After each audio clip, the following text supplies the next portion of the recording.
এই 1 মাস আপনাদের নিয়মগুলো মানতে হবে। বাচ্চাগুলো নেবেন না, গরু ছাগলের কাছে যাবেন না। অনেক সময় দেখা যায় গরুরা লাত্তি দিয়ে চোখটা নষ্ট করে দেয়। ঠিক আছে, দোকানে সন্ধ্যাবেলা থাকবেন না, বাসায় রেস্টে থাকবেন। যত রেস্টে থাকবেন আপনাদের চোখ তাড়াতাড়ি সুস্থ হবে।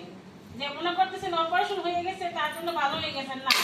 অপারেশন করার পরে যে করণীয় কাজগুলো এগুলো যদি আপনারা নিয়মিত না চলেন তাহলে কিন্তু চোখে আস্তে আস্তে আরো আপনারা দৃষ্টি করে হারিয়ে ফেলাবেন। ঠিক আছে, আপনার নিয়মগুলো আমি বলে দিই। 20 দিন 1 মাস বিশ্রামে থাকবেন। এই কালো চশমাটা 1 মাস পরবেন। ঠিক আছে, ভারী কোনো জিনিস তুলবেন না 1 মাস।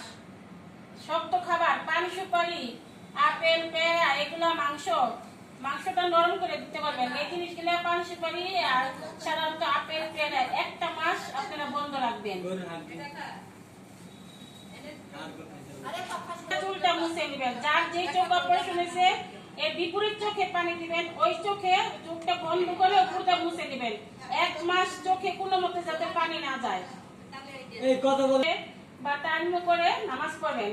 মাথায় একদম ঝুঁকানো যাবে না। ঠিক আছে, 1 মাস। রাতে ঘুমানোর সময় সবার কাছে একটা করে কভার দেওয়া হয়েছে।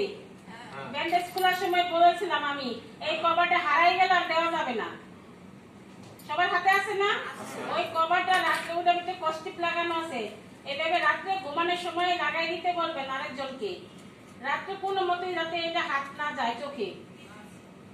যে চোখে অপারেশন হয়েছে হাত দিবেন না, শুধু দুটি চুলকাইতে ইচ্ছা করে এই পাশ দিয়ে এইভাবে একটু নিয়ে করবেন।